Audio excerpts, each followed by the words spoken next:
Ang ganda ng pagkakagawa nila in the first place. Very light. Wala siyang drama or anything. It's a pure tourist destination talaga from places to places to places, diba? Hi guys, and welcome back to our channel. My name is Janae. I'm Niley. For today's video, papanoorin natin ang tourism video ni Binibini29, that's Glycel Chura Navarez, representing South Cotabato. So, what can you say about South Cotabato before we start? Very, enigmatic. Yun na lang siguro. And it's very memorable. Na part ng college life mo, diba? Kasi yung thesis mo. Naalala ko na naman yung thesis mo. Lake Cebu.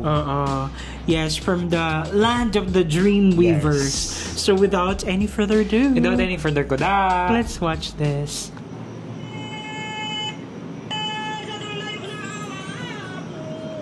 Ganda, no? Wow.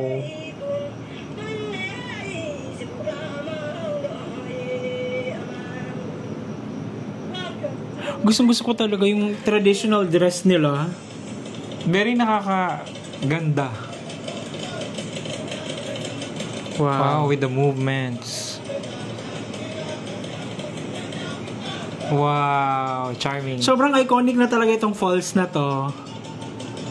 Ay, wow Using traditional instruments.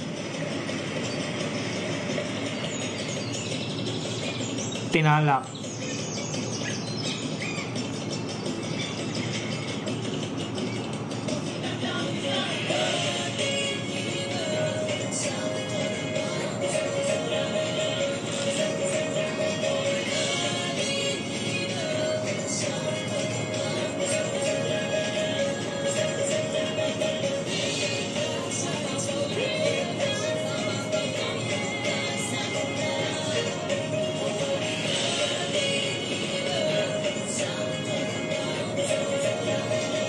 Nakarating ka na dun, be. Yung Kaya, roundabout na yun.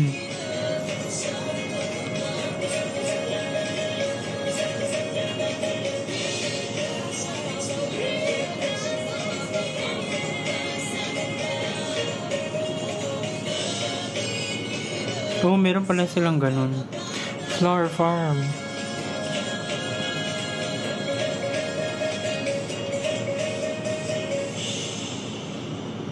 Wow. Nice. Like, it's really nice to visit a place na parang ang dami niyang may offer na doon mo lang makikita na wala sa ibang places. Diba? Ayun nga. Oo, very tag dito.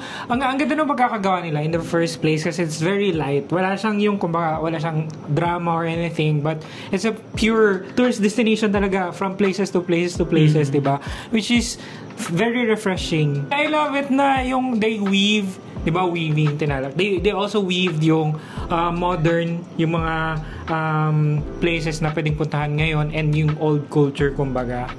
So for me naman, sobrang nakakatuwa na, 'di ba, yung different places, even including places in Mindanao, na parang napi-feature through the pageants. Yes. Diba? Isa din yun yan. yung, kaya nga parati nating sinasabi na ito yung pinakagusto natin or isa sa mga pinakagusto natin yung part ng national pageant kasi nafi-feature yung mga different places, diba? Kung ano yung expect mo, kung gusto mong bumisita sa mga gantong lugar.